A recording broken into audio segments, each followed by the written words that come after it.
गिबियावनो आं बयनिसिमबो बिटिआर एरियायाव थानाय आइ आफानिसिम आरो बिटिआर सोरखारनिसिम आरो आसाम सोरखारनिसिमबो खुलुमनाय बावहरग्रोबाय।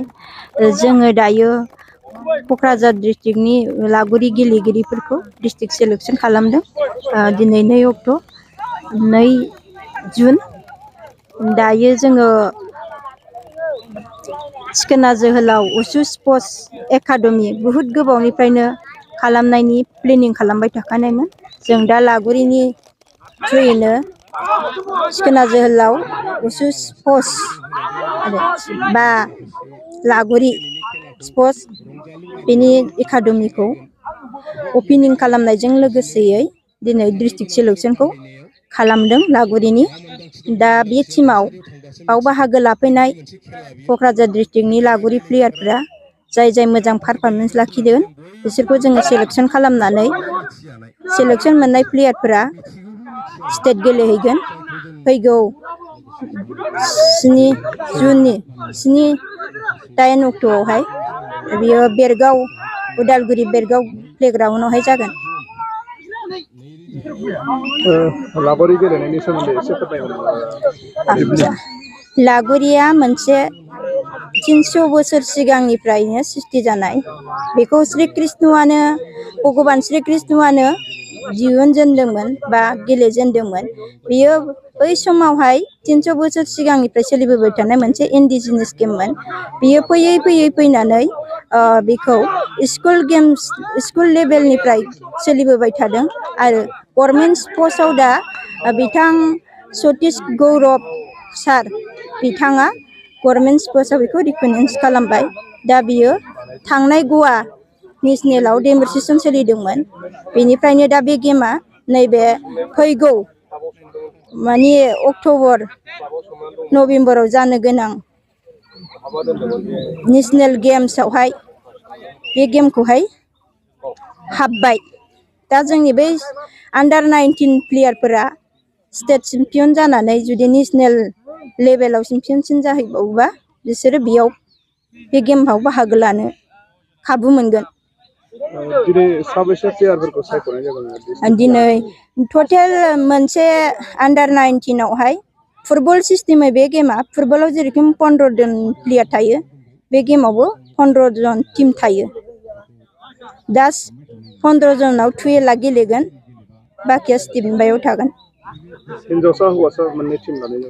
हिनजावसा आरो हौवासा मोननैबो टिम खालामदों आरो साब जुनियरनि उन्दै आन्डार 12निफ्राय 13 इयार्सनि गोरलै लाइमोन खिलिजेननाय गथ'फोर दङ आरो जाय प्लेयारा जानजि खाफ्रानानै बे डिस्ट्रिक्ट सेलेक्सनाव गेलेनो आवगायबोदों बियो बिथां जोंहा मायनावफुरि गुदि फोरोंगिरि सांग्रां औवारि सारनि स्टुडेन्ट। बिथांनि दैदेननायाव बिथांनि प्लेयारफोरा जानजि खाफ्रानानै आवगायबोदों। ओरैबायदि बाख्नायथाव जे गोरलै लाइमोनफोरा बाव बाहागो लाफैदों।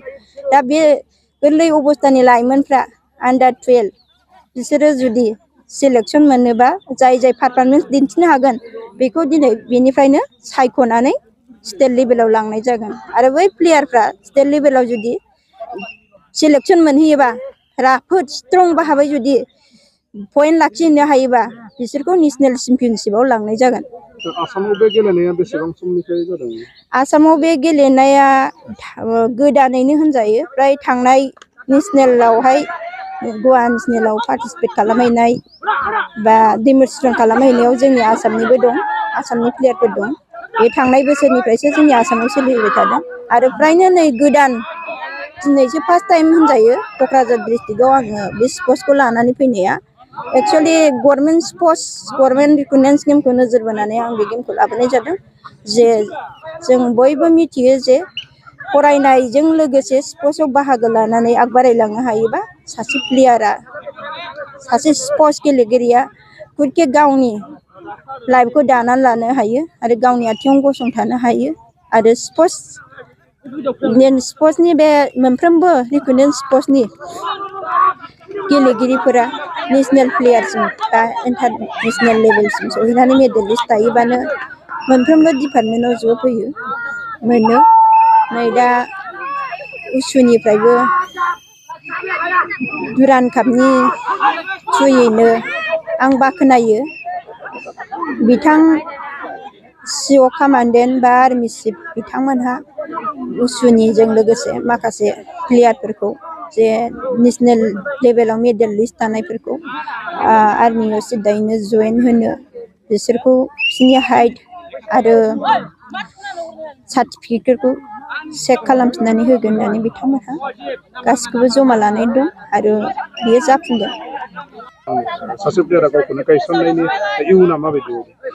लागोरि प्लेयारजों गावखौ गायसननायनि इयुना बेनोदि फुटबलाव जेरै सासे प्लेयारा नेसनेल इन्टारनेसनेल लेभेलसिम सौहैनानै जे फुटबल गेलेगिरिफोरखौ मोजां प्लेयारखौ सायख'नानै बा स्टेट गभर्नमेन्ट बा भारत सोरखार नायनानै जे साख्रियाव थिसनगासिनो दङ थिग लागुरिजोंबो बे सिस्टेमा दंहैयो।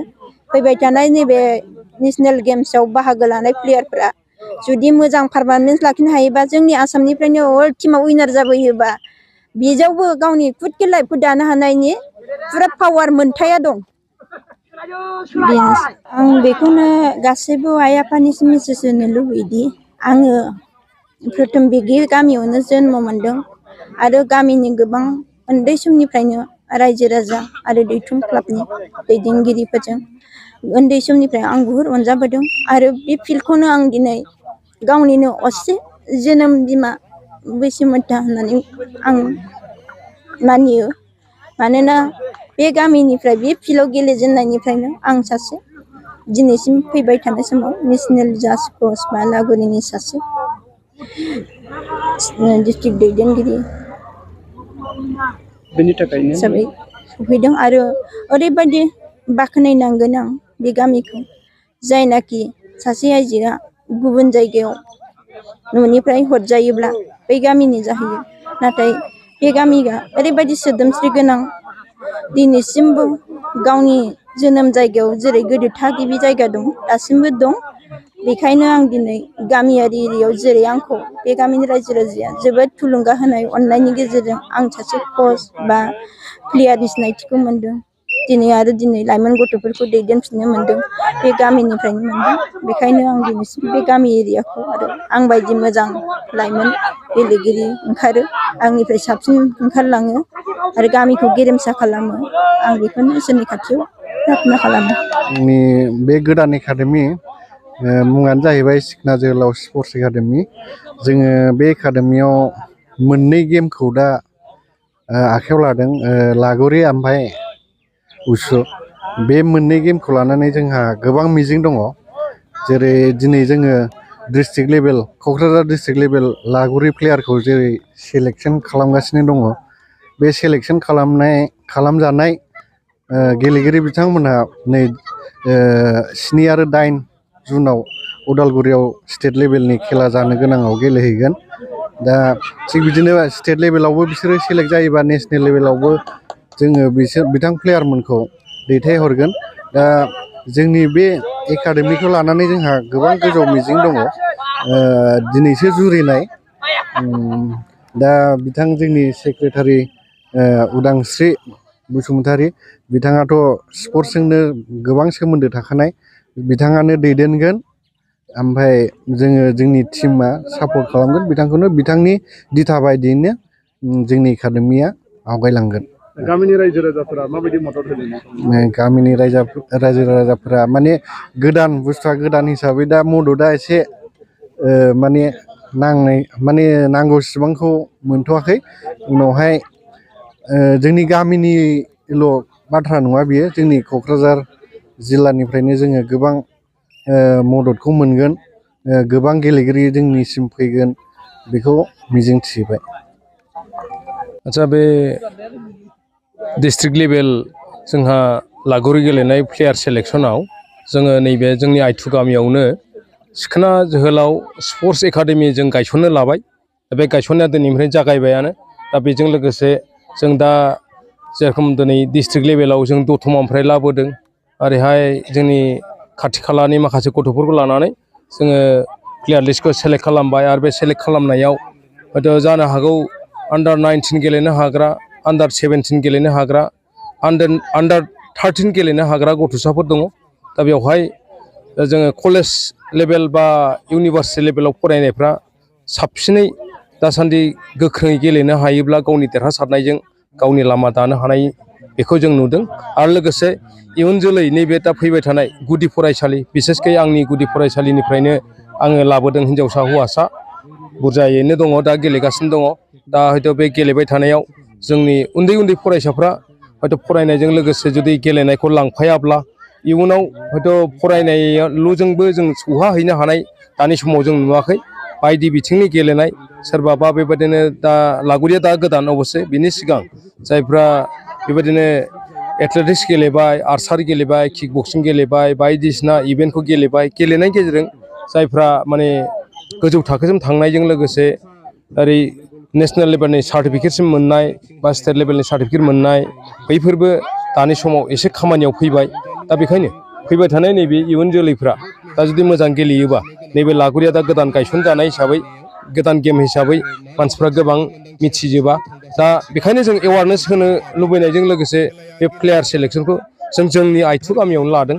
आरो आङो बे आइथु गामियावनो जानो हागौ नैबे जोंनि दा एसे सिगाङै बे सिखोना जोहोलाव माने स्पर्ट्स एकाडेमिखौ जेखौ गायसनगोन बे गायसननायाव गिबि आंबो जोबोद थुलुंगानाय मोनदों। मानो होनबा उदांस्रि नार्जारिखौ बे फिल्डआवनो गोदो आंनो क्लाबनि सेक्रेटारि जानाय समाव हयथ' एथलेटिक्स गेलेहोदोंमोन। बिथांखौ आं उन्दैनिफ्रायनो मोन्दांथि मोननांनानैनो बिथांखौ आङो हयथ' क्लास 8 सिम गेलेब्लानो आं बेखौ स्टेट चेम्पियन खालामनानै नेसनेल गेलेहोनोमोन। नाथाय एथलेटिक्सआव बै समावहाय गामि गफानि मानसिखौ बारा चान्स होआमोन। बेनिफ्राय बाय पस्टजों बा न'आव लांफैगोन होनलायनानै बुङोमोन, नाथाय लांफैयामोन। फेलें खालामनानै हयथ' एथलेटिक्स जिबनखौ आद्रा खालामनो गोनां जादों।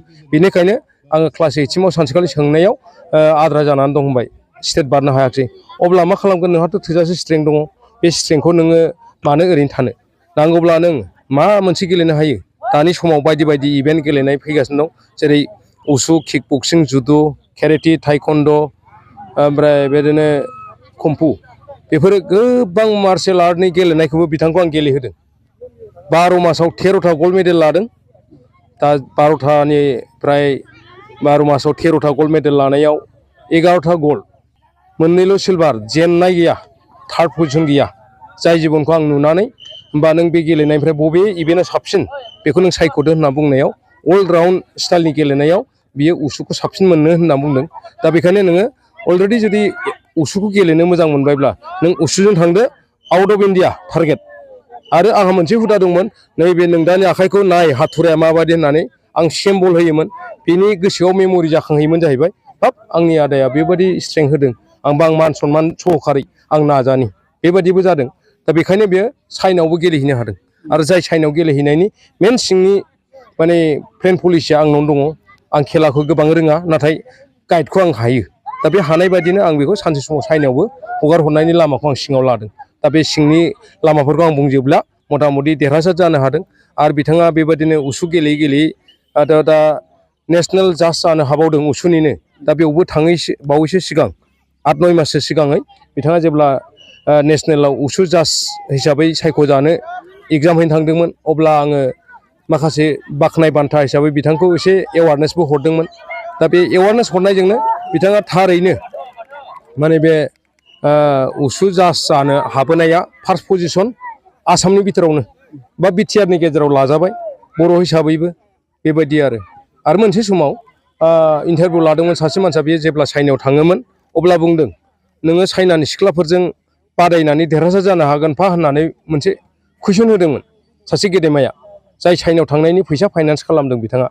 दा बिथाङा जाबाय माने नोङो चाइनानि सिख्लाफोरजों बोरै देरहाबोगोन होननायाव उदांस्रि नार्जारिया बुंदों, आंबो बर' सिख्लानि थैखौ बाहायगोन होनना बुंनायाव थेंकिउ जासिदों।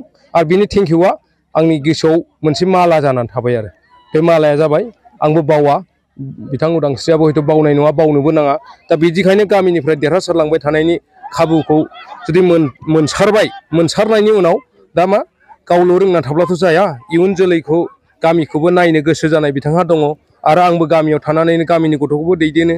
फारसेथिंजाय ओरै आङो दस्रा जायगायाव सार्भिस मावहैयोब्लाबो गुदि फरायसालिनि फोरोंगिरि हिसाबै आङो फरायनायजों लोगोसे गोबां बिथिंनि एवारनेस होयो। बेखौ नोंथांमोनहा हयथ' ससियेल मिडियायाव नुखाजोब्बाय। बायदिसिना गेलेनाय, बोजों बेरायहैनाय, माबा मोनसेजों सोलोंथाइजों लोब्बा गोनां माखासे परिबेसखौ आं दागासिनो दङ। आरो इयुनाव नुलांबाय थागोन आं दिनै बुंजोबब्लानो जानाय नङा सानदों गोजोन्थों